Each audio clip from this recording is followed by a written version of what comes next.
And let's move on now to Kaduna State. The ad hoc committee set up by the Kaduna State House of Assembly to investigate all finances, loans and contracts awarded by the administration of ex-Governor Nasir El-Rufai has recommended that the former governor should be investigated for alleged diversion of funds and money laundering.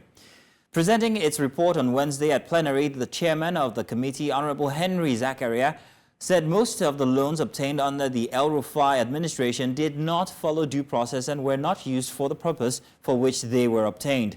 The committee alleged that a total of 423 billion naira was siphoned by the El-Rufai administration while leaving the state with huge liabilities. The committee accused El-Rufai of breaching his oath of office and failing to exercise due discretion in the administration of the state, thereby plunging Kaduna into unwanted, unjustified and fraudulent domestic and foreign debts. And a swift reaction to the committee's report, El-Rufai dismissed the allegation as scandalous, saying he served the state with integrity. Human rights lawyer Mike Okehuzo over the week called for a fair hearing for the former governor of Kaduna State, Nasir El-Rufai, whose administration is currently under investigation by the state's House of Assembly. Now, despite El-Rufai's being indicted on corruption charges and money laundering, the lawyer said the embattled former governor, and that's Kaduna State's governor, cannot be indicted by proxy. He added that while the ad hoc committee had done its job, El-Rufai has the right to defend himself against the charges. And so to discuss these matters with us, we have the privilege of speaking to us, we have with us in the House here, or rather he joins us via video chat. We have Honorable Henry Danjuma, is a member, Kaduna House of Assembly. Good morning, sir, and welcome. Thank you for joining us, sir. All right, sir. Now, if you can hear us, sir, please can you provide us with the details on the specific charges of corruption and money laundering that have been brought against Nasir El-Rufai, and what evidence, especially evidence, there's been presented so far? Well, there are a lot of such allegations leveled against the former governor. So much has been said about the fact that he has not been invited. I hope you know that as the chief executive, he is responsible and he ran a government through the appointed officials that aided him. And we made it very clear that he had those that he appointed were his agents. He delegated powers to them. And that is why when they appeared before us, we also took their evidence as his own evidence or testimony, because they made it very clear that all they did were instructions that were carried out by his directives. And since, of course, yes, he is bound by their actions because they are his agents. He appointed them. And there is no action that is taken by them that is not approved by him. So, of course, there are instances that when facts become so notorious and obvious, they speak for themselves. So the issue of whether he appeared or he does not appear is not valuable in this case. As far as I'm concerned, he who goes to equity must go with clean hands. So there's...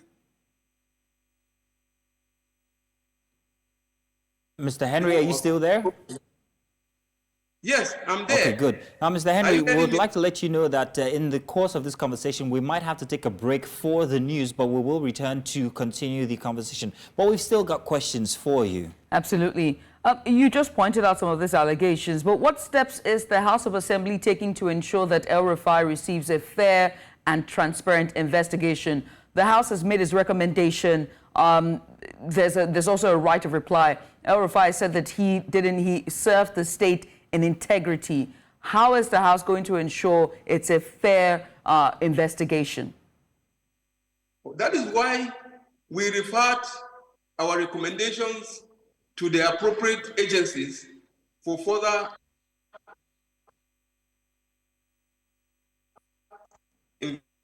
investigation and probe. The state, he served the state selflessly. It's like we said, there are facts that are so obvious that they don't need proof. If he had done the needful, nobody would have come forward to accuse him of doing wrong. It's obvious that the entire government was run with lack of integrity and executive recklessness. That is why we felt we have to do service to the people of Kaduna State by probing the government and ensuring that whatever is due to the state or whatever the state has been shortchanged should be returned to the people. All right, so human rights lawyer Mike Ozehome actually mentioned that El-Rufai could not be indicted by proxy. You also mentioned the fact that you are also waiting to see El-Rufai. However, could you explain the significance of him being absent and the statement here by the human rights lawyer regarding the investigation process? How relevant is that? Is it that he be present, that his appearance is seen? You know, we made it very clear. Those that we invited, we never invite anybody that was not appointed by El-Rufai. They were his agents. They were his cronies. All their actions were approved by him. They were directed by him. So whether El-Rufai appeared or he did not appear does not really matter, because those actions were actions that were approved by him, were actions that were directed by him, and they did it on his behalf. So to be clear, sir, you're saying that he does not need to appear before any court, that whatever his... you are bound, you are liable. So in this case, they came forward, they brought documents, they brought records to show that their actions were taken as a result of his directives and as a result of his instructions. So what else? So as far as we are concerned, the evidence put together is the totality of evidence that El-Rufai would have given himself. He wouldn't have. Well, all right, sir. Thank you very much. We're going to come back to this conversation, sir, if you do not mind. Do forgive us, but we must go on for the news. But when we get back, we'll continue this as we take a look at the Kaduna instance and El-Rufai. But do stay with us. Now, let's bring you Dashin, who's going to be bringing us the news in just a minute after this break. Hello and welcome to Breakfast Headlines. I'm Darshan Usman. And let's begin by telling you that the state governors in Nigeria have rejected the 60,000 naira minimum wage as earlier proposed by the federal government. Organized labor had turned down the proposal as being insufficient. Now, in a statement issued on Friday by the Director of Media and Public Affairs for the Nigerian Governors Forum, Halima Ahmed, the governors said the proposed minimum wage is too high and not sustainable. The governors expressed concern that if 60,000 naira is adopted as the minimum wage, many states will spend their entire federal allocations on salaries, leaving no resources for development projects. The NGF urged all parties involved in the negotiation process, particularly the labor unions, to consider all socio-economic factors and reach a sustainable agreement. To security matters now, where Nigerian armed forces have rescued 4,641 hostages and neutralized 9,303 terrorists in 1 year. During the same period, troops also arrested 6,988 terrorists, including their logistics suppliers and informants. Director, Defense Media Operations, Major General Edward Buba, made the disclosure during a one-year scorecard joint press conference by the Strategic Communications Interagency Advisory Policy Committee.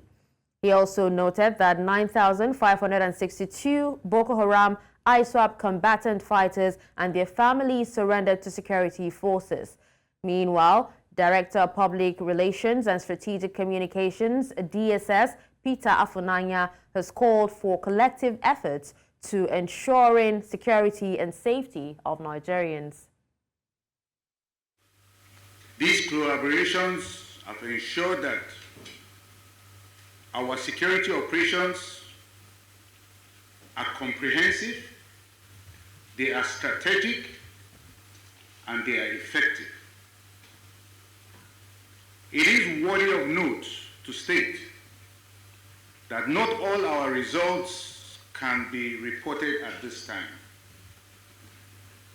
This is as a result of the sensitive nature of some of the informations which are linked to ongoing operations as well as future operations. Nevertheless, we will share as much as we can from the security and the defense sector. This, we believe, will go a long way to counter misinformation, disinformation, and fake news. We also hope to galvanize support of citizens for ongoing operations across the country, as well as involve the citizens in our dealing with the security challenges across the country. The loss of life of any Nigerian, whether military or DSS or any person for that matter, should be of concern to all of us. Even when we hear about death of any human being, it's a loss to humanity and it touches all of us. And so if any Nigerian is affected anywhere, we are as concerned as we are if a military officer is also affected.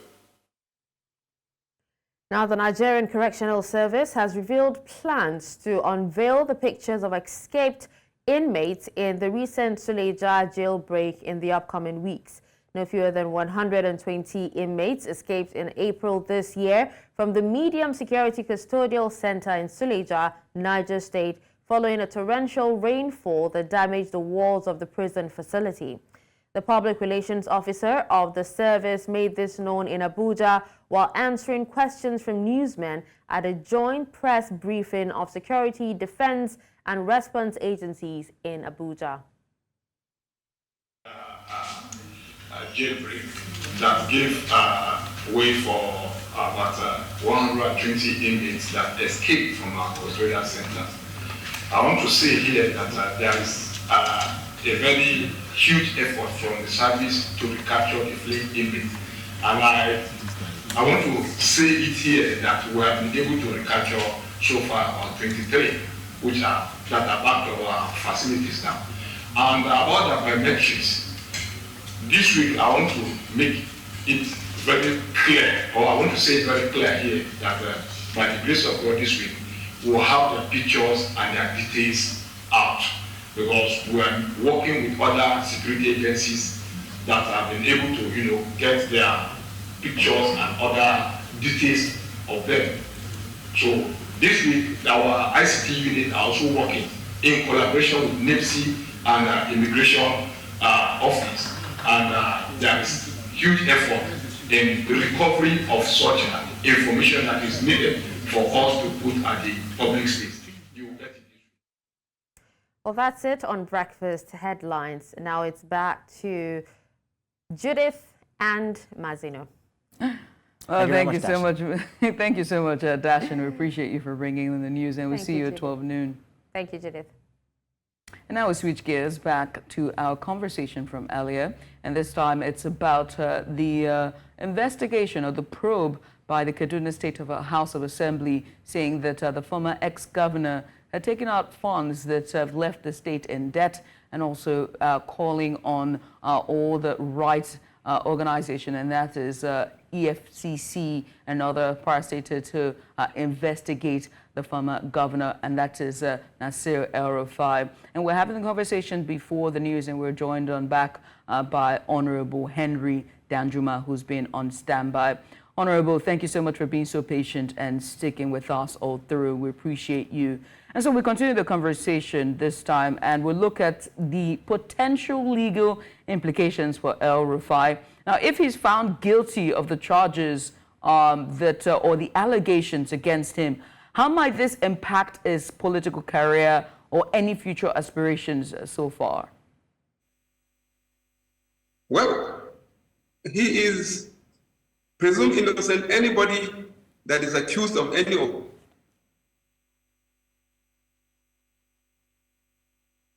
is presumed innocent, and one cannot begin to meddle with issues that you are not sure. So let the probe continue, and let's see how it goes. And if he's convicted, the courts will always make the right statements or judgment or decision. Okay, so in your opinion, how does the investigation fit into the broader efforts to combat corruption in Nigeria, like we've been seeing recently in other instances as well? What message do you think it's sending to other public officials, whether nascent, whether present, or whether upcoming, regarding their actions in office? You know, the truth is that we are beginning to be shocked into reality in this country. Warnings have been made a long time ago, severally, that if we continue on this note on running government on corrupt, basis, our country is going to plunge. And you can see in reality what is happening to the country. So we must begin to address these issues seriously, or else I think at the end of the day, we are going to plunge into the abyss. And unfortunately, let me be honest that what we found ourselves in now, the economic stalemate and the insecurity and everything, this is owed to all the corrupt activities of past governments. So the issue of corruption must be taken very seriously.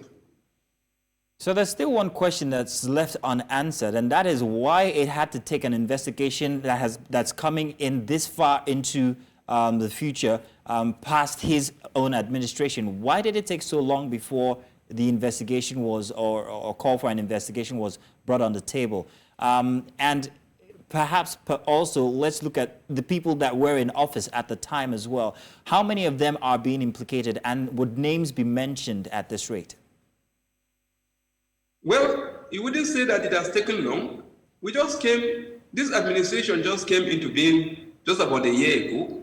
You don't just plunge yourself into investigation. You must gather facts. You must be sure of what you have at hand before you start investigating. You must make some preliminaries and ensure that there is substance in what you are going to investigate. So it took us time to go through those preliminaries. And at the end of the day, we saw that there's going to be a prima facie case.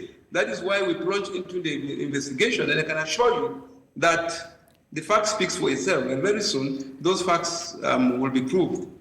And as per the number of people that are involved, until the investigation is complete, you can't even, you can't infer, you can't say these are the number of people that are served in the past government, in this government, that are going to be probably indicted also. But for now, you know that 3 serving officials in this government that serve in the other government have been recommended for investigation. And in fact, no, not just 3, indeed. So many of them. I can't even... We would like names at this point. You mentioned a specific 3. Who are they, and what are their designation within this current government?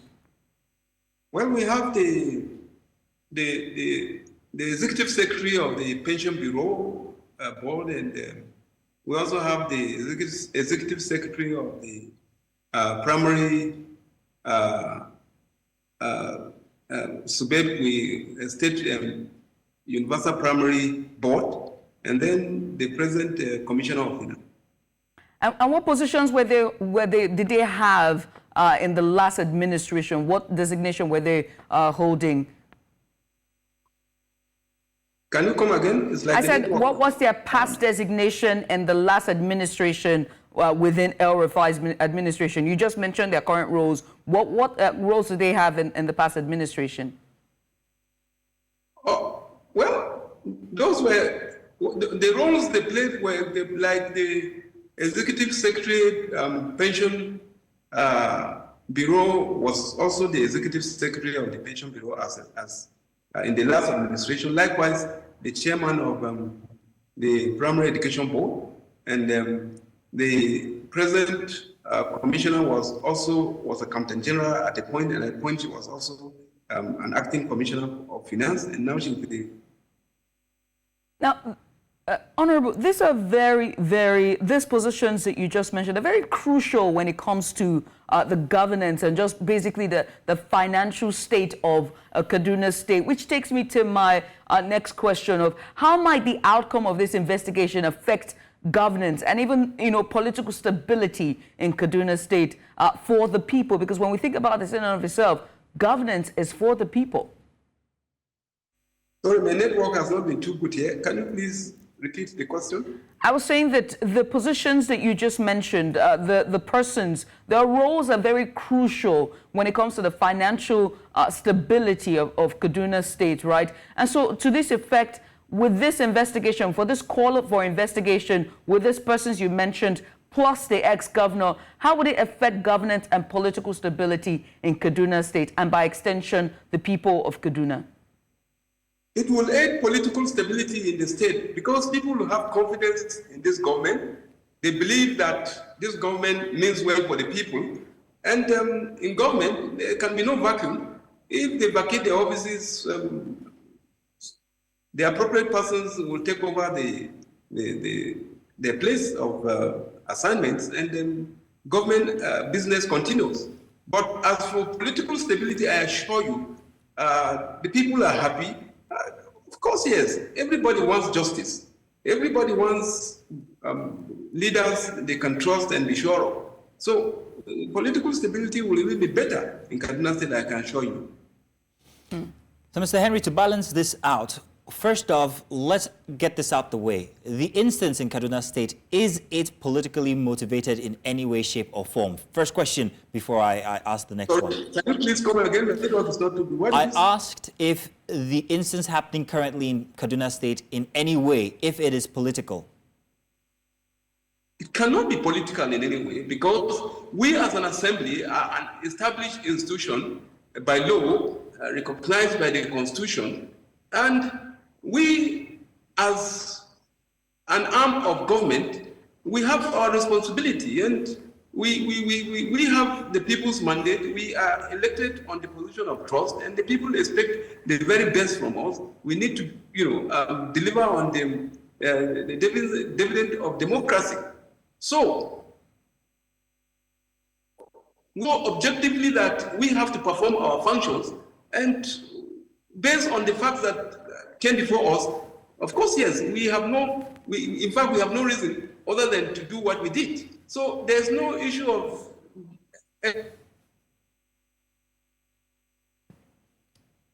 We seem to be losing our honorable there. Our connection is not too good, or perhaps maybe it's his connection. But I was going to... Okay, you're back. We were just performing our role as legislators, and that's just it. Nobody motivated us. It is a duty and a responsibility for us to do what we did. Now, based on your answer now, how is the House of Assembly ensuring transparency and accountability? We spoke previously about the absence of the ex-governor. Well, how are they ensuring that there's transparency and also accountability in this investigation to uphold democratic principles here and also the confidence of the people? Well, as you can see, it's a warning to everybody that you will always be called to account for your stewardship. So it's going to put everybody on his guard, both the legislature, the executive, and anybody that is in government or in a position of responsibility or that is holding public office. We are now trying to send a signal that it is not business as usual anymore. And therefore, we in Kaduna State want to ensure that anybody that is entrusted with position of trust or by the citizens of this state must sit tight and do the needful, and must be honest, sincere, and play whatever role, whatever capacity with integrity. Utmost integrity is our watchword. I mean, watchword is the right word to put it. But you didn't give us. I would like a bit to probe more on the details of your findings in the probe that the House of Assembly. It was mentioned that there were projects that the ex-governor took loans for, and it was not done. Can you mention some of these projects and if they are scattered across, the local governments in Kaduna State? Oh, yes. A plethora of projects were purportedly embarked on. And we were so shocked and amazed that we made on the spot visit to some of these purported projects that were, on paper. And to our greatest amazement, we went to some of the sites, nothing, the contractors have not even shown after money has been paid. And those that even attempt to work, the work is either shabby, the quality of the work is so low, and most of the projects were abandoned. So what we are saying is, what are these projects? Can you give us names of these projects? And are you saying that the contractors? Because if you're saying that the contractors were paid, that's not that's not the problem of the ex-governor, is it? But I would like the details in terms of those projects. What are they? Give us names and contractors as well. Locations. Locations. There we go. Of course, yes. How would you say that it is not the business of the governor? If you want to bring in contractors, there are processes to ensure that you get companies that you can trust public funds into. So the companies must go through the process of due diligence to ensure that those companies are companies that have all that it takes to entrust public funds into their hands. And we went to all the 3 zones. We went to Zaria. We saw roads. There was the Jos Road that crosses or passes through into Zaria, and they started work. They abandoned it. We went to Kavanchan. We went to Kaduna here. There was one road at close to around Badiko. The contractor has not been shown. And in Kavanchan, in fact, what even happened is some time ago, about a year or so ago, before this government came into play, President Buhari was brought in to commission a road that led from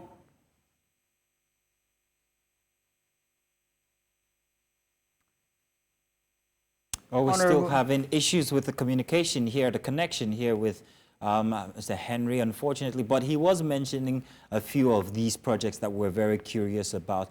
Mr. Henry, are you back? If you're back, we lost you there for a minute. Are you back? Yes. Okay, fantastic. Thank you very much, sir.